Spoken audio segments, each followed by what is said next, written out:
Bonjour à tous et bienvenue à ce webinaire conjoint Galigeo et SAP.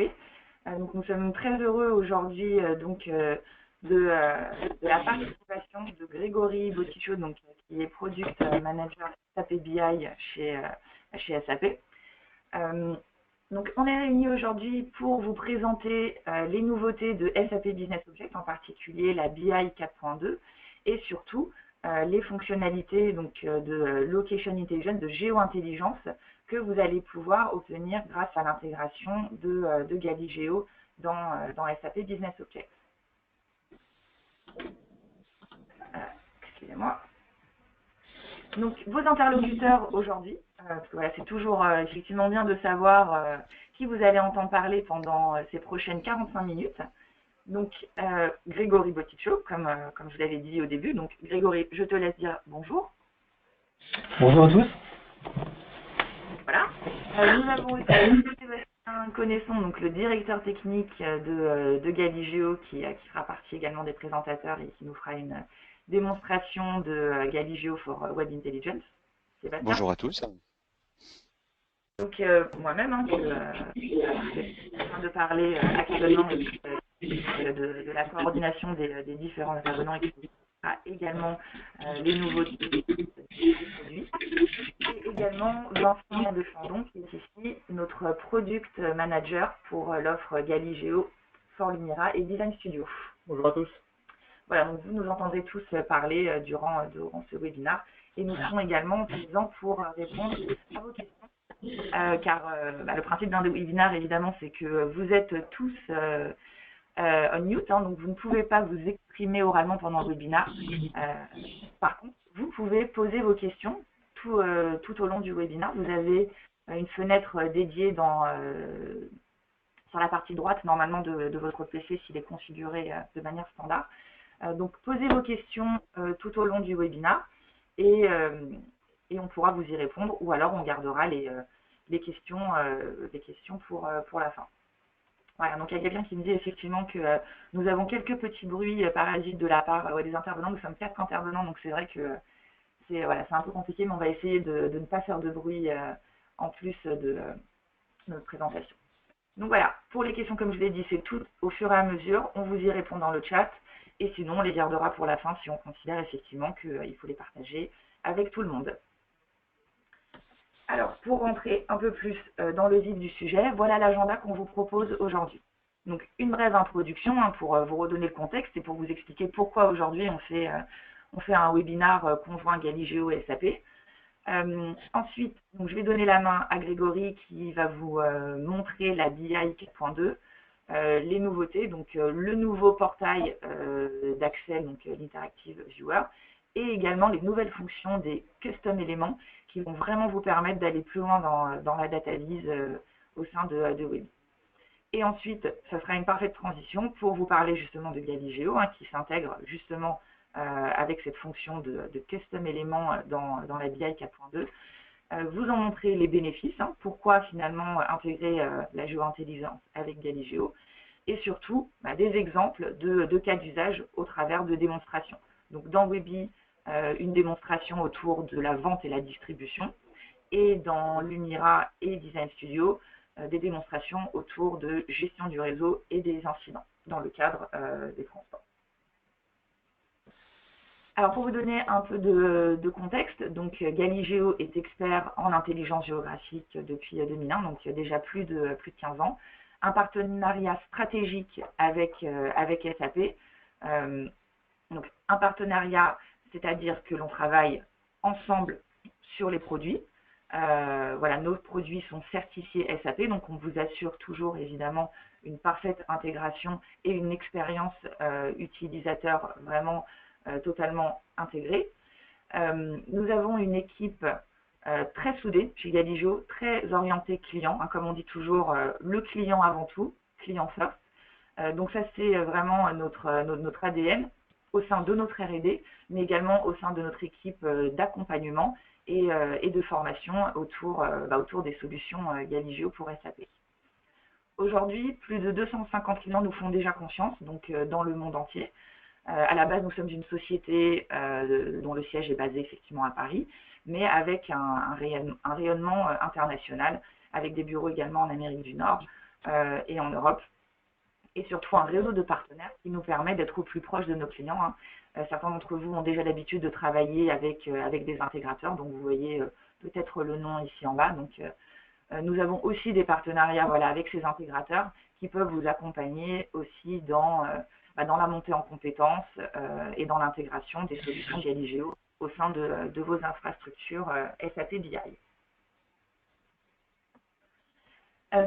Donc, comme je vous disais, ces 250 clients, ils sont répartis dans différents domaines d'activité et nous avons développé vraiment des expertises très adaptées à chaque fois aux besoins de chacun de ces métiers.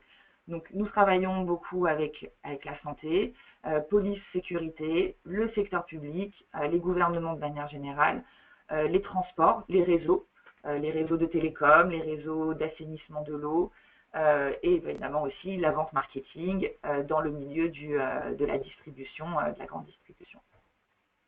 Donc je passe rapidement là-dessus, mais j'imagine que chacun d'entre vous peut essayer de rentrer dans une de ces cases et se dire effectivement qu'il va pouvoir trouver aussi d'autres clients qui travaillent sur les mêmes problématiques, sur les mêmes use cases que lui.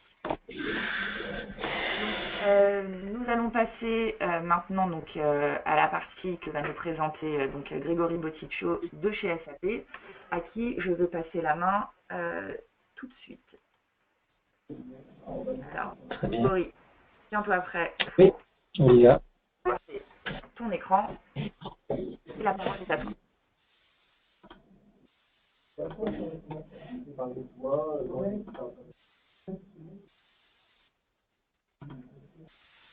Grégory, est-ce que tu vois quelque chose? Alors oui, c'est fait, à présent, normalement. Voyez-vous mon écran? Oui. Parfait. Oui, très bien. Merci Olivia. Alors tout d'abord, bonjour à nouveau, je serais content de participer à ce premier webinaire avec Galigeo pour ma part. Donc je m'appelle Grégory Boticcio, je suis le Product Manager pour ce produit. Enfin, je ne suis pas le seul Product Manager puisque nous sommes trois à nous occuper de Webi actuellement chez SAP. Alors juste pour bien gérer vos attentes, je vais parler pendant 10 minutes et pendant ces 10 minutes, je vais un peu vous expliquer quelles sont les nouveautés visuelles que nous allons délivrer dans Web Intelligence et dont vous allez pouvoir profiter incessamment sous peu, voire déjà actuellement si vous êtes sur la dernière version de la plateforme, à savoir la BI 4.2 SP3 par exemple. Donc un petit legal disclaimer parce que ce que je vais vous montrer n'est pas encore sorti, va sortir en mai. Et je vous explique tout ça dans quelques instants. Donc tout d'abord, Webi, je pense que si vous êtes ici, vous le connaissez. C'est un produit qu'on positionne pour faire des requêtes à la demande et des rapports interactifs. Il a beaucoup de force. Donc, ça vous permet de vous connecter à n'importe quelle source de données via la couche sémantique, que l'on appelle les univers. C'est un outil très flexible. C'est un outil très flexible. Vous pourrez créer des rapports et aller au-delà des rapports. Ça peut être plus que des simples rapports PDF. Vous pouvez injecter dans ces rapports de l'interactivité et surtout, il fonctionne en mode connecté et déconnecté. À savoir que si vous requêtez vos data et que vous partez en mode, ce qu'on appelle le mode offline, vous pouvez continuer à travailler sur d'autres documents, l'analyser, continuer à l'enrichir, le modifier, etc., etc. Donc actuellement, la version qui est disponible pour tous nos clients, c'est la version BI 4.2 SP3. Et nous prévoyons une 4.2 SP4 en mai prochain, donc d'ici quelques semaines. Encore une fois, je ne vais pas vous présenter l'ensemble des innovations que nous avons sorties et que nous prévoyons de sortir, parce qu'il y aurait une liste d'une cinquantaine de points, mais je vais me concentrer sur les nouveautés visuelles, à savoir toutes les choses que nous allons améliorer et qui vont vous permettre de, tout d'abord, utiliser Webi plus simplement et deuxièmement, qui vont vous permettre de créer des rapports plus beaux visuellement pour vos utilisateurs. Et pour cela, je vais vous faire une démo. Alors, la première chose que je voudrais vous montrer, c'est le nouveau portail. Le nouveau BI Launchpad. Actuellement, nous l'appelons le BI Fiori Launchpad, parce que nous utilisons des préceptes Fiori, qui est une librairie graphique développée par SAP. Donc alors tout d'abord, ce que vous devez savoir, c'est que ce portail est une option, c'est-à-dire qu'il fera bien partie du prochain SP4, mais vous aurez le choix de le déployer ou pas. Donc vous pourrez avoir le portail que vous connaissez aujourd'hui, et en parallèle avoir ce nouveau portail. C'est juste une question de déployer ce qu'on appelle une application web, une web app, et vous pouvez avoir les deux en parallèle. Il n'y a aucune modification du back-end de votre côté. Donc au sein de ce portail, nouveau portail BI Launchpad, vous trouverez les éléments classiques, par exemple la page pour les schedules, la boîte qu'on appelle une box pour l'utilisateur, une navigation sous forme de folder classique, si vous n'avez pas les tuiles, le Recycle Bin qui vous permet de retrouver les documents que l'utilisateur pourrait effacer malencontreusement, et dans la page qu'on appelle My Home, où vous trouvez tous les documents sous forme de tuiles ou tous les documents récemment ouverts. Donc au sein de ce nouveau portail, vous trouverez le nouveau Webby, ce qu'on appelle le nouveau Webby Interactive Viewer, que nous avons complètement modernisé et simplifié. Donc ce qu'on va vous faire, c'est de rendre l'expérience utilisateur beaucoup plus simple et intuitive. Donc c'est un document Webby. Ce document Webby a été créé par exemple dans une version 4.2 SP3. Et ce nouveau viewer vous permet d'ouvrir pratiquement l'ensemble de vos documents Webby existants. Donc c'est une bonne chose, c'est-à-dire que ce n'est pas une migration, vos documents Webby restent à l'identique, uniquement l'interface a été modifiée. Et l'interface est modifiée de la façon suivante. Tout d'abord, c'est une interface en HTML5, qui signifie que cette interface, ce viewer fonctionne pratiquement partout, sur tous les appareils modernes, notamment les appareils qui sont touchscreen ready, c'est-à-dire que vous pouvez utiliser cette interface avec votre doigt. Par exemple, c'est ce que je fais quand vous faites un scroll, naviguer vers le bas, vous pouvez utiliser votre doigt, ou si vous voulez faire un zoom in, zoom out, zoomer, vous pouvez utiliser le pinch, donc la gesture avec deux doigts pour faire le zoom in, zoom out. On a simplifié la navigation dans les rapports. Par exemple, ici, c'est un document avec 1, 2, 3, 4, 5, 6 rapports. Donc, vous accédez aux différents rapports de cette manière. On a ce qu'on appelle une barre de navigation qui apparaît uniquement à la demande. C'est ce que vous voyez en bas, qui apparaît au-dessus du document. Donc, elle disparaît et elle apparaît à partir du moment où vous cliquez, quand vous cliquez dans le document. Elle contient des actions prédéfinies, telles que faire du fit to screen, donc adapter la taille de l'écran, ou encore elle vous permet de faire du zoom in, zoom out, ou d'accéder aux sections, si vous avez un document avec des sections. Donc ici, une section qui est uniquement sur Brésil. Bon. Voilà. Troisième chose que nous avons essayé d'améliorer aussi, c'est tous les concepts de filtres avec cette interface. Donc dans Webby, si on résume, on a 6 concepts de filtres différents, donc les filtres de query, ce qu'on appelle les prompts, les input control, les points d'entrée, la barre de filtre, la barre d'exploration, les filtres sur les tables ou les blocs. Donc à partir du SP4, l'ensemble des filtres seront placés dans un seul et même endroit, donc cette nouvelle filter bar. Et on a travaillé sur une expérience unique, à savoir que par exemple ici, si je clique sur le filtre de query, vous obtiendrez un résumé de la manière dont votre query a été filtré, et vous pourrez uniquement prendre connaissance des filtres. Ensuite, si vous cliquez sur un point d'entrée ou input control de type document, vous noterez que l'expérience de filtre est identique. C'est fait exprès, on a simplifié et modernisé l'ensemble des filtres pour qu'ils aient le même look and feel et la même expérience pour les utilisateurs. Donc voici quelques exemples de filtres que vous pourrez ajouter. Par exemple, si vous voulez créer des filtres en cascade, l'outil vous permettra de faire cela très facilement et intuitivement. Il suffit juste de déployer et de sélectionner les dimensions sur lesquelles vous voulez filtrer. Et par exemple là, j'ai créé ce qu'on appelle un groupe de points d'entrée, un groupe d'input control. Et si je filtre l'un d'entre eux, l'information filtrée sera utilisée pour filtrer les autres les autres input control. Voilà.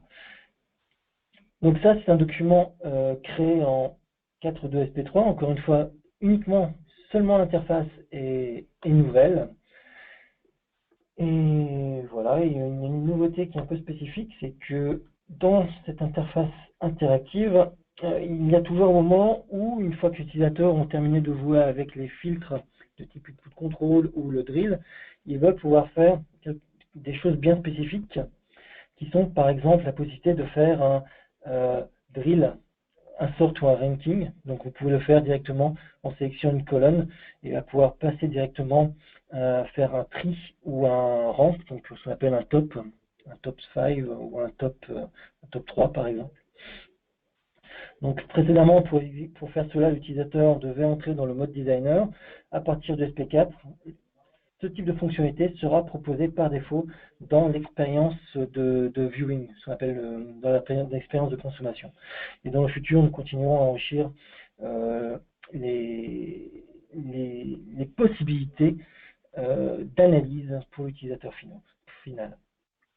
Donc, ce que je vais montrer maintenant, si je me log out, c'est le même rapport dans l'interface actuelle. Donc, ça, il fallait s'y attendre. On recommence.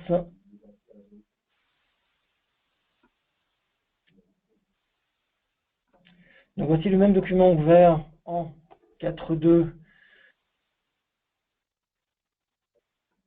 SP4 cette fois-ci.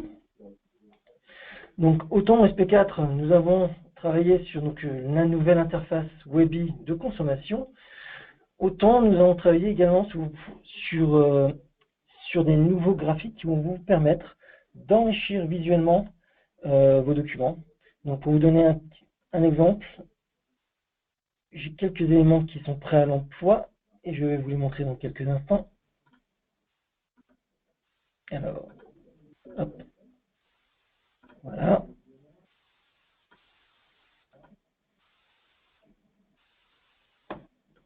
Démo.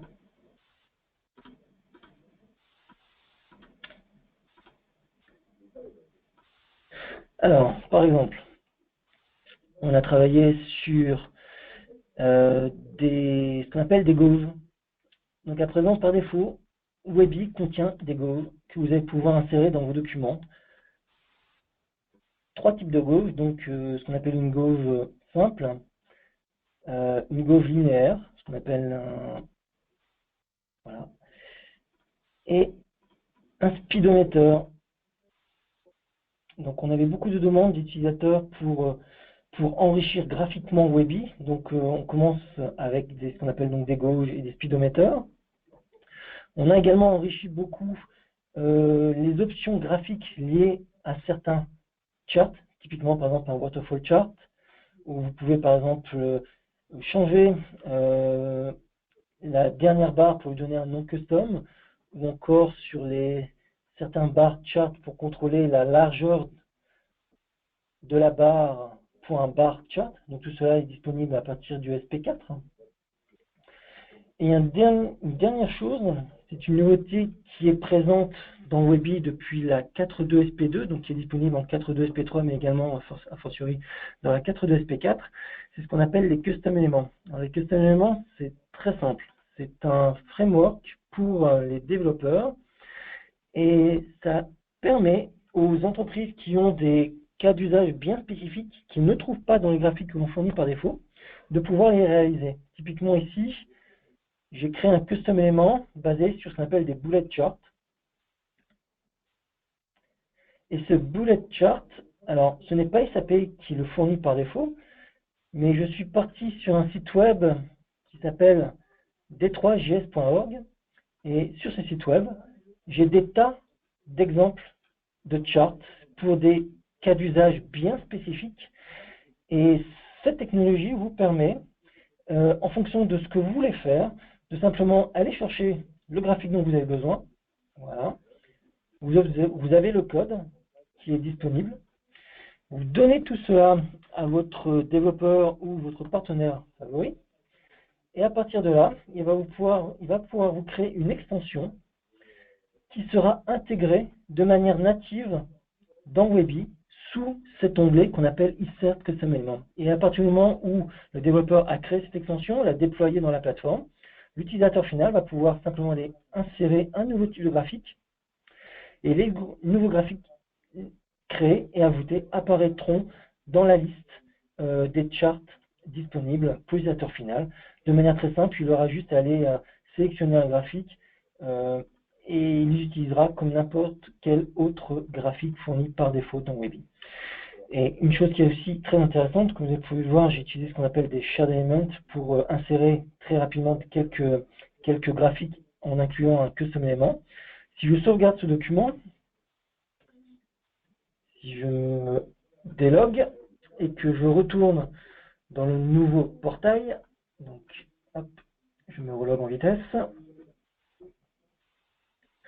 L'ensemble de ces innovations, donc à la fois graphiques et les custom éléments, sont également disponibles dans le nouveau viewer. Donc ainsi, vous pourrez bénéficier des deux mondes. À la fois un nouveau Webby Interactive Viewer beaucoup plus simple et moderne, mais également pour tous les documents qui contiendraient ces nouveaux types de graphiques, en incluant les custom éléments, il pourra également les consommer, les utiliser dans la nouvelle interface Webby.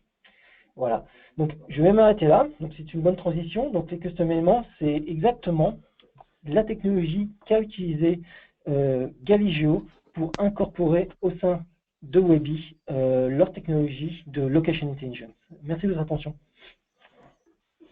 Merci beaucoup Grégory. Donc effectivement, comme Grégory a pu bien appuyer dans son discours, grâce à ces nouveautés donc sur la plateforme, vous allez vraiment pouvoir aller plus loin dans la data vise, dans la data analyse, dans l'exploration de vos données.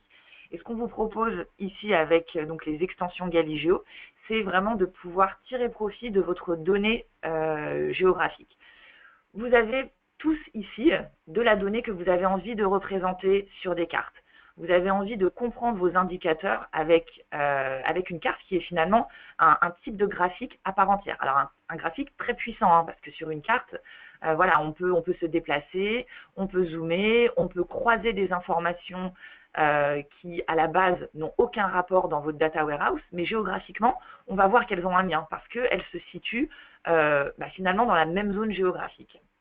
Donc aujourd'hui, chez Galigeo, on vous propose donc une solution full pour la gamme SAP BI. Que vous soyez utilisateur Webby, donc c'était vraiment le focus effectivement avec la première partie de présentation avec Grégory, mais vous allez aussi pouvoir intégrer donc ces visualisations et cette analyse cartographique dans vos outils Lumira et Design Studio. Donc là, j'imagine que la plupart d'entre vous ont déjà au moins entendu parler de ces outils ou peut-être les utilisent déjà. Donc avec Lumira, vous allez être vraiment effectivement dans la découverte de vos données, dans du self-service, beaucoup de drag and drop, des indicateurs voilà, directement disponibles pour l'utilisateur Lumira, qui va vraiment pouvoir directement projeter ces indicateurs sur une carte, avec par défaut donc des analyses que Galigeo va proposer, et également après la possibilité de customiser toutes ces représentations. Avec Design Studio, donc, qui est vraiment un produit qui va vous permettre de construire des applications métiers. Donc là, on a vraiment deux profils utilisateurs. On a le designer, celui qui va vraiment construire l'application métier, le dashboard, et ensuite les consommateurs finaux. Voilà, donc c'est un produit qui va vous permettre vraiment de faire de la BI opérationnelle, et un des avantages également majeurs, c'est le côté effectivement mobilité. Hein.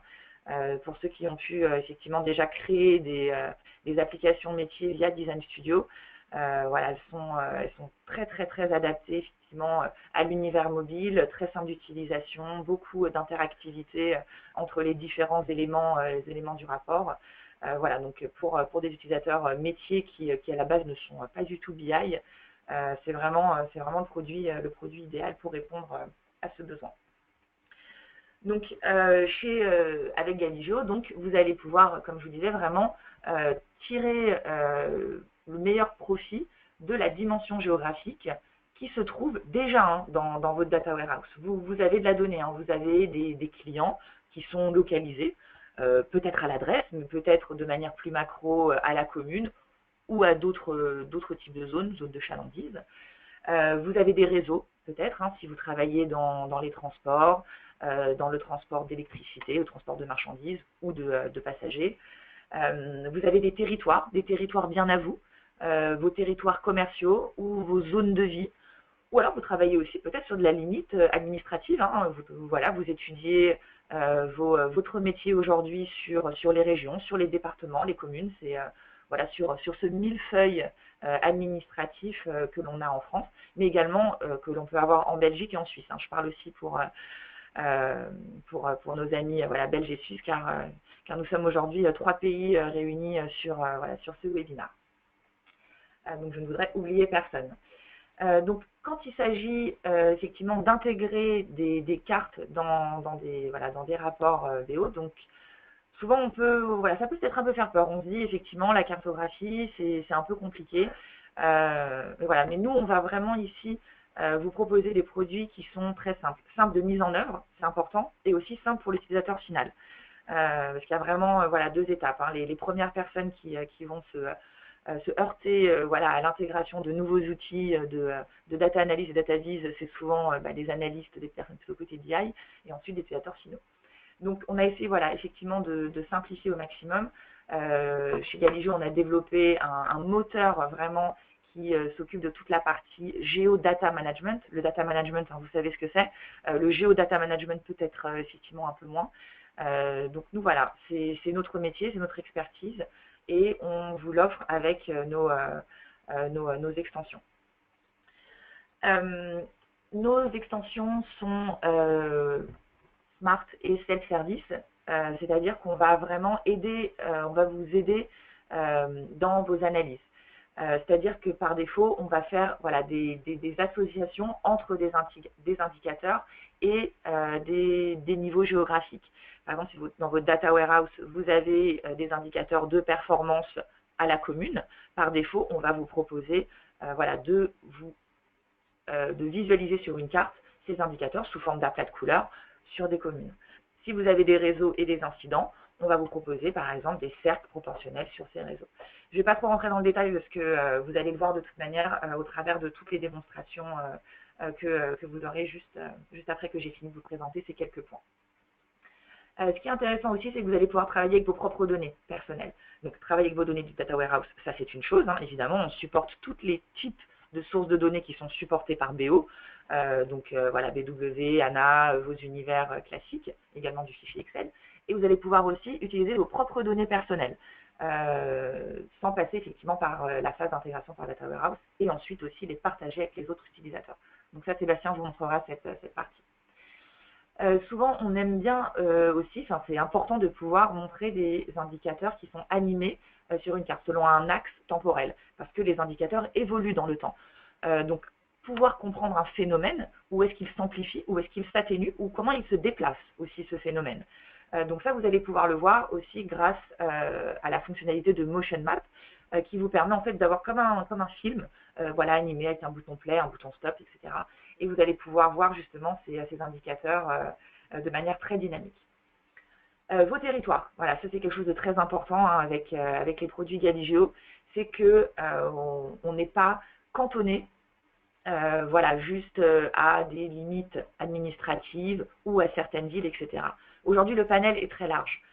Si vous avez un système déjà géographique en place au sein de vos structures, Esri par exemple, car effectivement c'est aujourd'hui le système géographique le plus utilisé au travers du monde, on sait s'y connecter et tirer profit également du système géographique. C'est-à-dire que dans votre outil BI, on va vraiment vous connecter à l'univers cartographique que vous avez déjà en place au sein de vos structures et pouvoir utiliser justement ces couches géographiques qui existent déjà dans l'univers BI. Donc vraiment, c'est vos propres territoires que vous allez pouvoir utiliser au sein de Business Objects. Comme je vous disais tout à l'heure, je vous ai quelques exemples. Vos réseaux, dans le cas de réseau, des clients, des magasins, des zones de chalandise, des zones de vie, des territoires commerciaux. Donc vraiment, en fonction de votre métier et de vos besoins, vous allez pouvoir vraiment personnaliser l'affichage de vos indicateurs. Quand on utilise des tableaux classiques, des graphiques, on doit faire rentrer finalement ces indicateurs dans des cases. Ici, on ne fait pas rentrer ces indicateurs dans des cases. On les voit vraiment dans leur environnement. On les voit vraiment dans un contexte réel. On confronte vraiment vos indicateurs de vos data warehouse à la réalité de vos terrains, en fait, de vos territoires. L'accès à ces données géographiques, elle se fait donc via un catalogue prédéfini dans lequel on a pu intégrer vos propres données ou des données standards, et ce qui permet aux utilisateurs finaux d'avoir un accès très simplifié à cette donnée pour qu'ils ne se posent pas la question où est cette donnée géographique, comment la trouver, comment la lier. Ils ont un catalogue directement et un accès du coup très très simplifié à cette donnée. Tout à l'heure, je vous parlais de Design Studio en particulier et de la mobilité. Donc Galigeo est est également compatible mobile comme le sont les produits SAP BI. Donc vous pouvez également profiter des cartes dans un environnement de mobilité. Je vais laisser maintenant la place aux démonstrations. Donc on va commencer effectivement par une démonstration dans Web Intelligence avec Sébastien Connaisson, et ensuite Vincent prendra la main pour la partie Lumira et Design Studio. Voilà, donc nous te donnons la main, Sébastien. Très bien. Est-ce que Oui, parfait. c'est bon pour mon écran? D'accord. En tout cas, merci beaucoup à Grégory et Olivia pour cette présentation. Donc, je vais commencer par préciser quelque chose avant de rentrer dans la démo, c'est qu'on a travaillé étroitement avec les équipes SAP, notamment R&D, pour aujourd'hui profiter au mieux de l'ouverture du produit et notamment des custom elements pour pouvoir intégrer nos composants de visualisation sous forme de custom elements. C'est-à-dire que ce que a montré aujourd'hui Grégory est disponible et utilisé par Galigeo. On a travaillé aussi ensemble pour améliorer la mise au point et optimiser cette intégration-là. En parallèle de ça, notamment sur la partie, la nouvelle version donc du nouveau viewer, là aussi on travaille avec les équipes SAP pour que nos composants soient au mieux intégrés et bénéficient de la même expérience utilisateur pour nos composants au sein de Webby. Pour la démonstration, je vais essayer de faire vite. Je ne pourrais pas évidemment tout vous montrer. Olivia a exposé un certain nombre de points. Dans un premier temps, voilà. Donc là, je suis situé là sur Marseille et puis sur une période donnée. Ce que je vais regarder, j'analyse en fait un scénario, un cas d'usage où j'analyse ma performance aujourd'hui locale sur un point de vente sur Marseille. Qu'on peut trouver ici. Et voilà, très simplement, effectivement, j'ai l'évolution dans le temps, j'ai une répartition de mon chiffre d'affaires, du nombre de passages, là encore, et d'un top sur mes zones les plus où mon chiffre d'affaires et mes indicateurs, ma performance est la meilleure. Et puis j'ai ma représentation ici cartographique, voilà, qui va me permettre effectivement donc de voir d'une part géographiquement où est situé mon magasin et ma performance sous forme, là encore, d'une représentation par couleur. Plus c'est foncé, plus effectivement ma performance est bonne autour de ce magasin.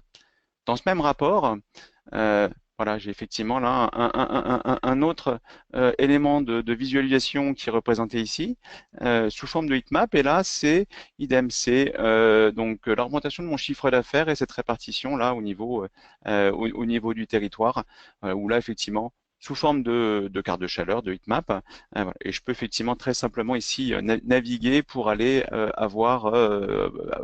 accéder à un niveau de détail de mes informations. Donc, je vais revenir ici sur ma carte d'analyse et essayer d'illustrer les différents points que Olivia a mentionnés. Déjà, je vais me mettre sur un mode analyse, ici plein écran. Donc ma performance, hein, c'est les données de mon système d'information. Hein, et là, effectivement, on parlait de performance locale. La performance locale, là encore, pour avoir une bonne analyse, elle s'analyse dans un environnement géographique. Et ici, ben, mon environnement, c'est quoi? C'est que voilà, j'ai effectivement envie de pouvoir comprendre ma performance locale par rapport à mes concurrents. Donc mes concurrents, là aussi, hein, c'est de la donnée qui n'est pas forcément dans mon système de BI. Ça va être de la donnée effectivement extérieure que je vais pouvoir intégrer. Je vous montrerai effectivement comment on intègre ça. j'ai plusieurs indicateurs. Ici, donc, mon chiffre d'affaires. Voilà, là aussi, hein, je peux combiner des indicateurs pour pouvoir, là aussi, regarder en fonction de mon chiffre d'affaires. Là, j'ai effectivement un nombre de passages en caisse. Voilà, j'ai cette combinaison d'indicateurs qui va me permettre effectivement ici là, de pouvoir affiner mon analyse. J'ai accès à l'information. Typiquement, un concurrent, peut-être celui-ci, là, je sens que mon chiffre d'affaires est plus perturbé et celui-ci me fait un petit peu de mal. Je sais que c'est un Leroy Merlin, j'ai quelques informations sur lui. Voilà, j'ai sa surface, 12 000 mètres carrés. Voilà, je sens effectivement là que c'est un gros magasin et qui va me permettre de comprendre pourquoi précisément sur la zone ici, bah, peut-être effectivement ma performance est moins bonne. Euh, donc, le fait effectivement ici de pouvoir intégrer et comparer l'information qui vient de mon système avec de l'information externe et tout ça effectivement remis dans un contexte géographique me permet de mieux comprendre ma performance locale. Voilà.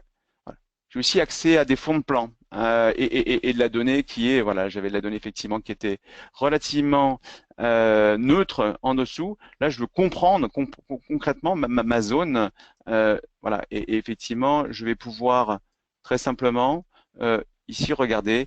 Voilà, j'ai ma zone, voilà, Marseille, Aubagne, la périphérie de Marseille, et pouvoir effectivement là ben, mieux appréhender pardon mes secteurs. Je pourrais rajouter effectivement ici le réseau routier ou les transports publics. Euh, je vais juste vous montrer quelque chose.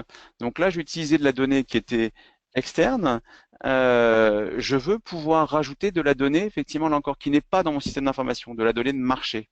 Il est très facile de pouvoir importer de la donnée et de rajouter cette donnée donc dans le système. Alors, en tant que designer ou en tant qu'analyste, pour ensuite la partager avec mes utilisateurs. Voilà, ici, j'ai la possibilité de pouvoir, donc j'ai mes différentes sources de données. Dans ces sources de données, voilà, ici effectivement, hein, c'est la donnée là de ma requête BI, et ici de la donnée externe où on peut voir effectivement une donnée de source CSV ou Excel.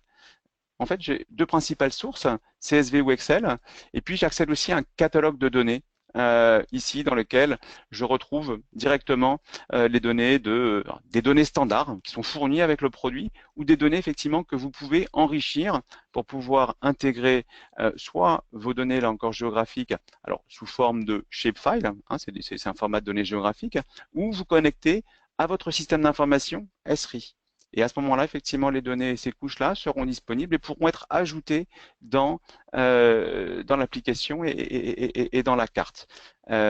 Ici, moi, je vais juste vous montrer un point qui est que donc j'ai rajouté de la donnée intéressante. Hein. Je suis allé aussi là sur Internet. J'ai trouvé de la donnée INSEE d'analyse. Alors, on peut voir. Voilà à quoi ressemble cette donnée. Voilà, c'est de la donnée de revenus, c'est de la donnée publique, open source, tout comme il y en a sur les transports publics, tout comme il y en a effectivement sur énormément aujourd'hui d'informations. Voilà, et cette donnée ici, donc de revenus, va me permettre effectivement de faire une analyse de marché. Et très simplement, à partir de mes indicateurs qui sont là, le nombre de ménages, le PIB ou le revenu moyen. Voilà, ici je vais prendre effectivement mon PIB. Et voilà, ici, effectivement, automatiquement, le produit va me proposer des analyses prédéfinies. J'en choisis une et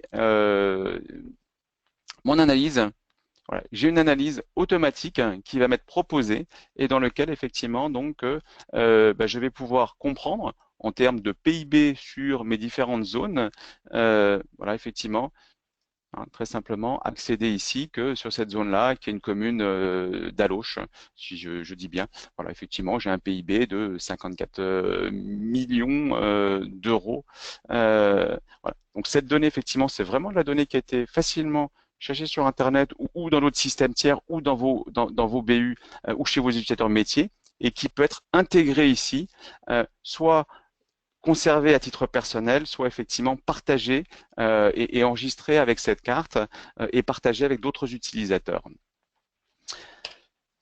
Je vais vous montrer effectivement là, dernière chose, là encore, c'est la possibilité d'utiliser la carte. Alors, je reviens ici sur mon indicateur de chiffre d'affaires. d'utiliser la carte pour pouvoir faire là aussi de la sélection. Donc, aller chercher de l'information dans d'autres rapports Webby à travers une sélection géographique. Sur mon petit scénario, je vais dire que je souhaite implanter un nouveau magasin, peut-être effectivement, voilà, celui-ci là qui est encore. Je veux comprendre effectivement le potentiel de ce magasin-là et voilà. Je vais faire une sélection. Pardon, je me suis trompé. Voilà. Je vais faire une sélection ici donc d'une isochrone, ça veut dire en gros une zone à 10 minutes autour du point que j'ai sélectionné. Voilà. Et là, je vais récupérer tous les secteurs qui sont à moins de 10 minutes de cette zone-là.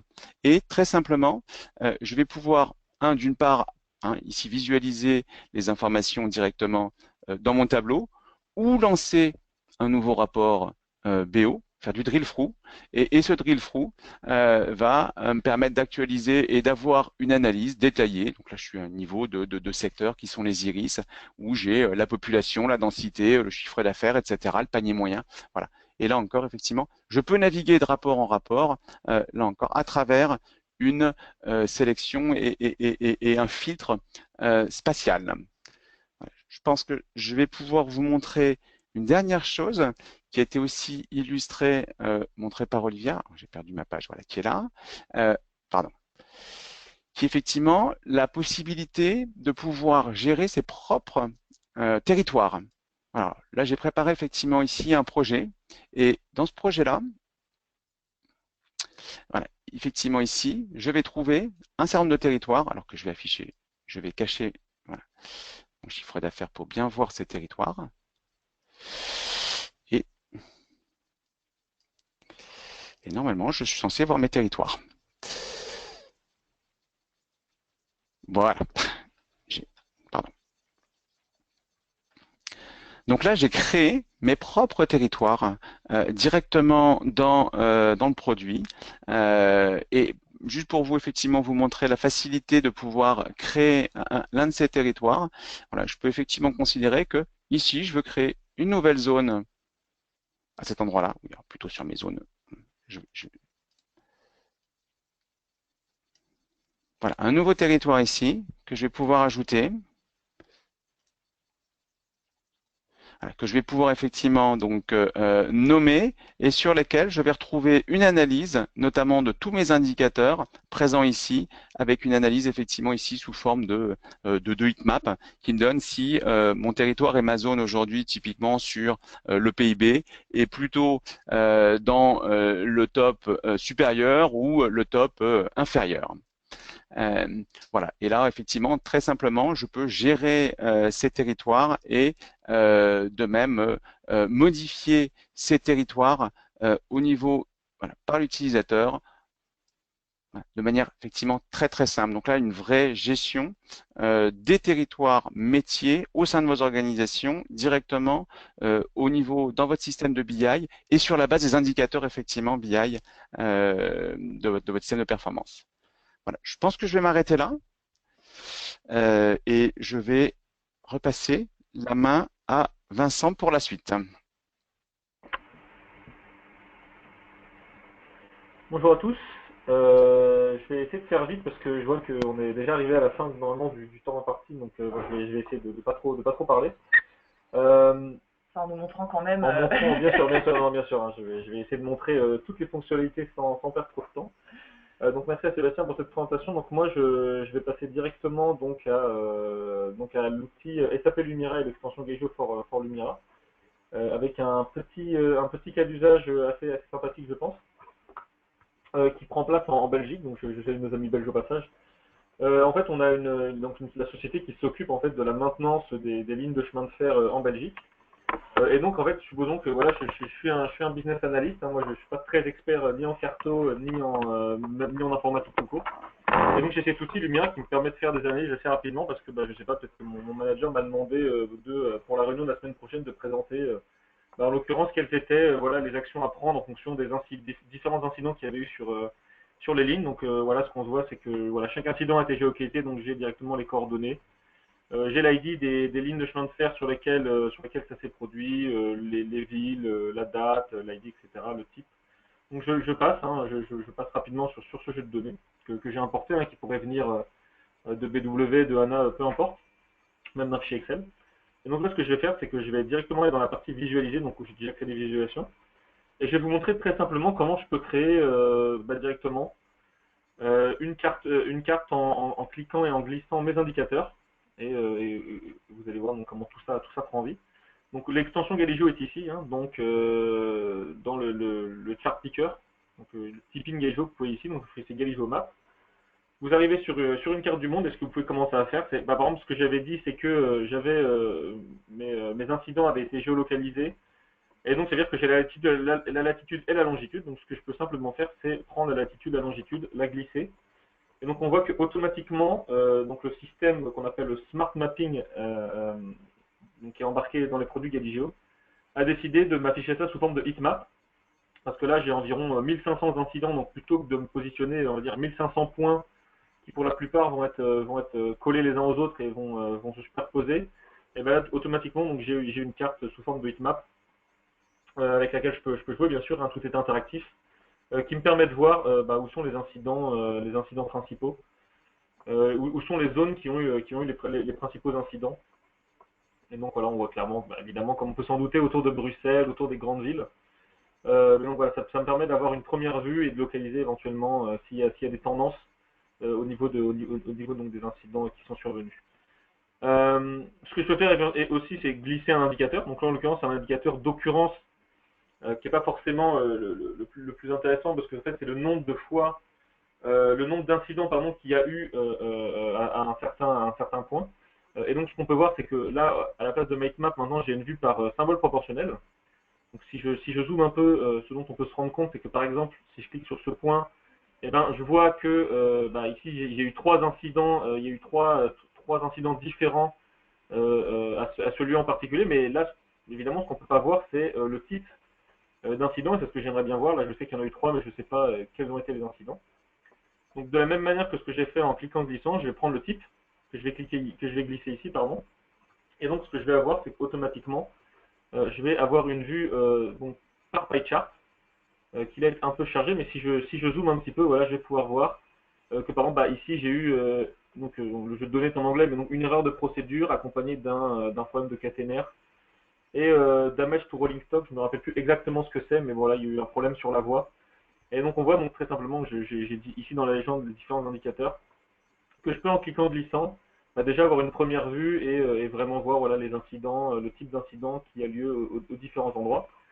Et bien sûr, je peux coupler ça avec les lignes de chemin de fer. Hein. J'ai dit que je possédais l'ID des lignes dans mes données. Et donc, ce que je peux faire, c'est que simplement, je peux prendre mes lignes, ici, donc l'ID de mes lignes, le glisser comme je l'ai fait pour mes latitudes, mes longitudes. Et donc là, ce que je vais avoir sur ma carte, en plus de mes pie charts, je vais aussi avoir mes lignes de chemin de fer, que là, on ne voit pas trop, parce que j'ai beaucoup de données. Hop, mais donc là on voit apparaître, je ne sais pas si vous le voyez, hein, j'ai des lignes comme qui apparaissent en rouge ici. Si je clique sur la ligne, je vois que voilà, c'est la ligne qui a tel ID, et voilà, je vois les différents problèmes qui sont arrivés sur cette ligne là. Et donc de cette manière, comme on peut le voir dans la légende ici, hop, les lignes, donc de cette manière je peux combiner à la fois donc mes lignes de chemin de fer et les différents incidents qui sont arrivés sur celle-ci, de manière très simple, de manière simplement en cliquant glissant. Et toutes les informations, toutes les dimensions ici, métiers que j'ai glissées, se retrouvent directement dans ce qu'on appelle info window, donc cette fenêtre pop-up qui indique bien tout ce qui s'est passé en fonction des dimensions que j'ai glissées ici. Donc là, j'ai une première vue. Ce que je peux faire maintenant très rapidement ici, c'est là, voilà, j'ai beaucoup de points, j'ai beaucoup de lignes. Tout ça, c'est pas forcément toujours très visible comme ça de faire une analyse sans avoir à zoomer, parce qu'on a énormément d'incidents. Donc, ce que je vais faire, c'est créer rapidement une nouvelle carte. Et dans cette nouvelle carte, ce que je vais faire, c'est que je vais glisser une hiérarchie. Donc, en fait, j'ai déjà une hiérarchie. Donc là, je l'ai créée dans Lumira, mais bon, elle pourrait venir directement de BW, elle pourrait venir de HANA. Ou en fait, là, ce qu'on va vraiment pouvoir voir, c'est que c'est pas forcément une hiérarchie géographique au sens où on entend, c'est vraiment une hiérarchie métier, où je vais pouvoir vraiment définir moi-même quel axe d'analyse je veux effectuer. Donc de la même manière que ce que j'avais fait avant, je vais glisser donc ici mes rails, qui sont le premier niveau de ma hiérarchie, avec un indicateur, hein, bien sûr. Et donc là, ce qu'on voit, c'est que donc là, je vois plus mes points parce que forcément, je suis au premier niveau de ma hiérarchie. Je vois mes rails avec le nombre d'incidents qu'il y a eu par rail. Ce que je peux faire ici, c'est que je peux éventuellement changer le type de visualisation. Hein, voilà, je peux passer de ce type-là à ce type-là. Je peux faire du formatage conditionnel en disant, voilà, moi je veux que uniquement, là on voit qu'il y a trois classes qui ont été calculées. Je peux dire, voilà, je veux que deux classes, je vais supprimer la classe du milieu et je vais la première classe la faire aller de 1 à 2. Donc automatiquement, on voit que la carte se met à jour, j'ai plus que deux couleurs. Et je vais dire voilà, que la première est verte, comme ça on va bien voir la différence. Et donc là, on voit voilà, très simplement depuis la légende que j'ai paramétré ma carte. Et voilà, on peut tout de suite voir les zones où il y a le plus d'incidents. Et donc ce que je peux faire, c'est qu'ici, exactement de la même manière que Sébastien l'a montré, je peux faire une sélection sur la carte. Hop, je vais sélectionner rapidement certaines lignes. Et à partir de ces lignes que j'ai sélectionnées, je vais pouvoir faire du drill down. Et donc là, je vais avoir accès, donc je suis passé au niveau inférieur, donc au niveau de mes incidents. Et donc là, on voit tous les incidents qui ont eu lieu sur ces lignes de chemin de fer, celles que j'ai sélectionnées. Et donc on voit que voilà, sur certaines lignes, il y a eu des incidents en cascade qui sont arrivés un peu plus loin. Et donc on voit que par exemple sur la ville de Charleroi, il y a énormément d'incidents qui se sont produits. Et donc ce que je peux faire, évidemment, c'est de nouveau glisser le type ici pour avoir de nouveau mes pie charts. Et donc là, on a une vue par incident, mais l'information qui nous manque éventuellement, c'est la date à laquelle ils sont parvenus, parce que je disais que les incidents prenaient à certaines dates. Donc ce que je peux faire, c'est glisser la date ici. Et donc simplement, avec mon outil de time slider, que j'active juste ici, je choisis ma dimension date. Et donc là, ce que je me retrouve, c'est automatiquement, je vois date après date les différents incidents qui se sont produits. Donc là, c'est pas forcément très explicite, parce que évidemment, comme j'avais déjà filtré sur un certain nombre de lignes, on se rend pas trop compte. Mais bon, voilà, je pense que vous comprenez bien le concept, là, que j'ai la possibilité de passer vraiment date après date les différents incidents, de les voir. Et évidemment, ça pourrait être intéressant si je m'en mettais en mode heatmap, voilà, que je pourrais voir l'évolution globale de tous les incidents au cours de l'année sur toutes les régions. Hop, je vais juste, pour éviter de ne pas passer trop de temps là-dedans, repasser en vue. Donc là, j'ai désactivé le time slider, très simplement. Et donc, évidemment, je peux accéder au dernier niveau, parce que si on regarde bien dans ma hiérarchie, j'ai le niveau des rails, des incidents et des villes. Et donc, de la même manière, je peux faire une sélection par iso-distance et dire, voilà, je veux sélectionner tous les incidents qui sont à moins, excusez-moi, de 20 km d'un point donné. Hop, si je clique quelque part, voilà, on voit que ça m'a automatiquement sélectionné tous ces incidents qui sont à 20 km du point où j'ai cliqué. Je peux faire du drill down, et donc de la même manière, ça va m'emmener voilà, vers les villes.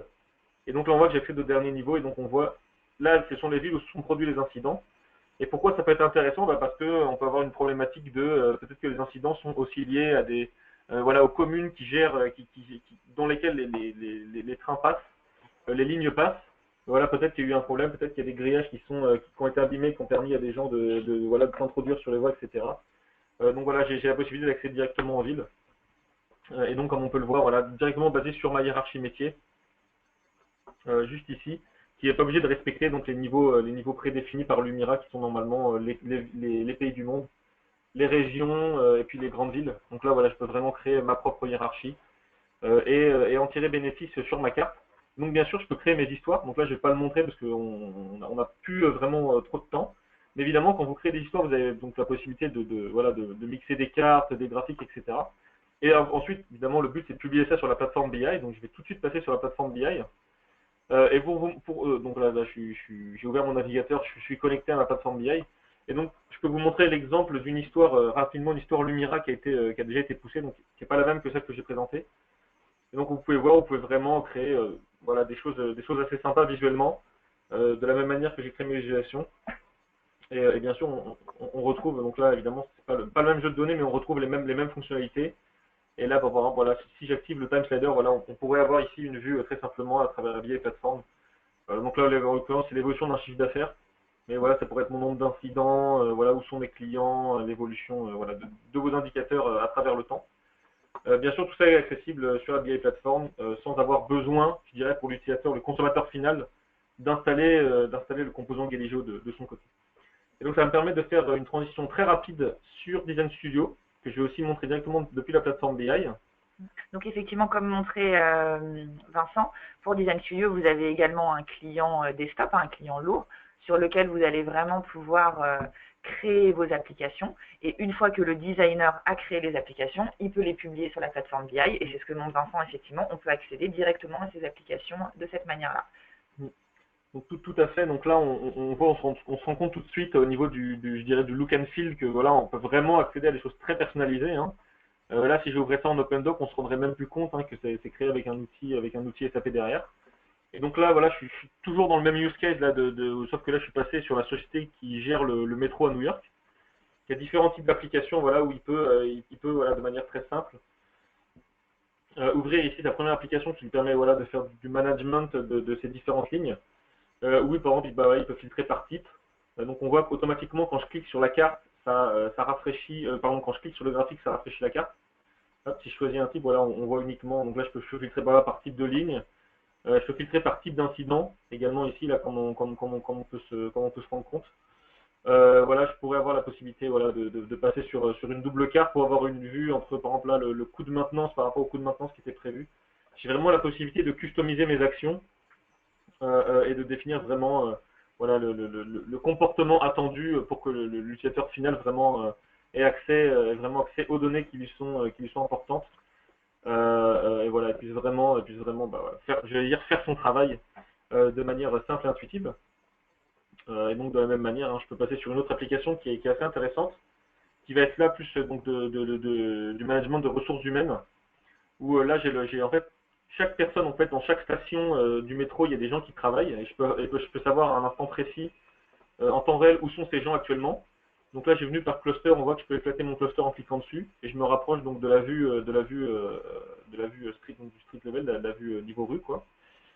Et donc là voilà, ici je peux savoir qu'actuellement dans cette station, voilà, j'ai 3 personnes qui travaillent, donc si je clique j'ai le détail, hein. Donc là j'ai Jean Welch qui est en train de travailler et donc lui il est maintenance level 1, donc c'est son poste. Pardon, j'ai aussi voilà, Catherine Woods qui elle est une personne qui s'occupe voilà, d'accueillir les gens dans les stations. Et ce que je peux faire de manière très intéressante, c'est qu'ici je peux en sélectionner un. Je peux sélectionner, je vais sélectionner Jean Welch et on voit qu'ici j'accède à toute une information qui vient de la BI. Donc je vois Jean Welch, depuis quand il travaille, je vois qui est son manager. Et ce qui est intéressant, c'est que je peux même, à partir de ces données extraites de la carte, ouvrir une application tierce. Donc là, en l'occurrence, j'ai fait une petite action qui est pas super intéressante d'un point de vue métier. Donc là, c'est ouvrir le profil LinkedIn de la personne. Et en fait, c'est juste pour montrer que ce qui est possible de faire, c'est qu'à partir de données BI qu'on a extrait, depuis la carte, il est possible de linker ça vers d'autres applications. Des applications évidemment qui seront nourries, j'allais dire, des données qui ont été extraites. Et donc là, par exemple, on voit que son manager, c'est Philippe Gattas, qui bien sûr en fait est une personne qui travaille chez Galigeo. Hein, c'est une petite démo comme ça sympa. Si je clique sur LinkedIn, voilà, on voit que ça va ouvrir son profil, juste pour vous montrer hein, que c'est pas du flanc. Ça ouvre vraiment le profil de Philippe Gattas.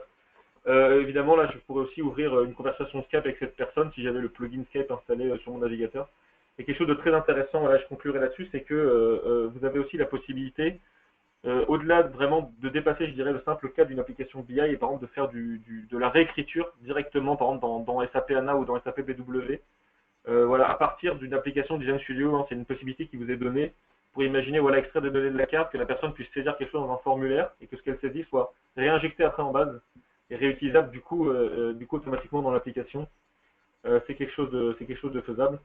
Je vais m'arrêter là parce que je vois qu'il est presque midi et que voilà que le temps est fini, donc j'ai été un peu rapide, mais j'espère que vous avoir donné comme une bonne idée voilà de ces produits Lumira Design Studio et de leurs usages.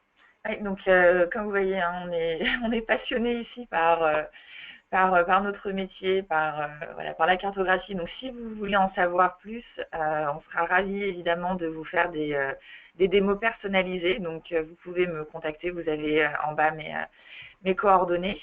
Donc voilà, si vous voulez en savoir plus sur l'intégration avec Webi, comme l'a montré Sébastien, ou là sur les démos où on est passé un peu plus rapidement avec Vincent sur Lumira et Design Studio, ou sur la partie effectivement plus voilà SAP avec Grégory, mais quoi qu'il arrive, vous pouvez me contacter et je vous orienterai vers la bonne personne.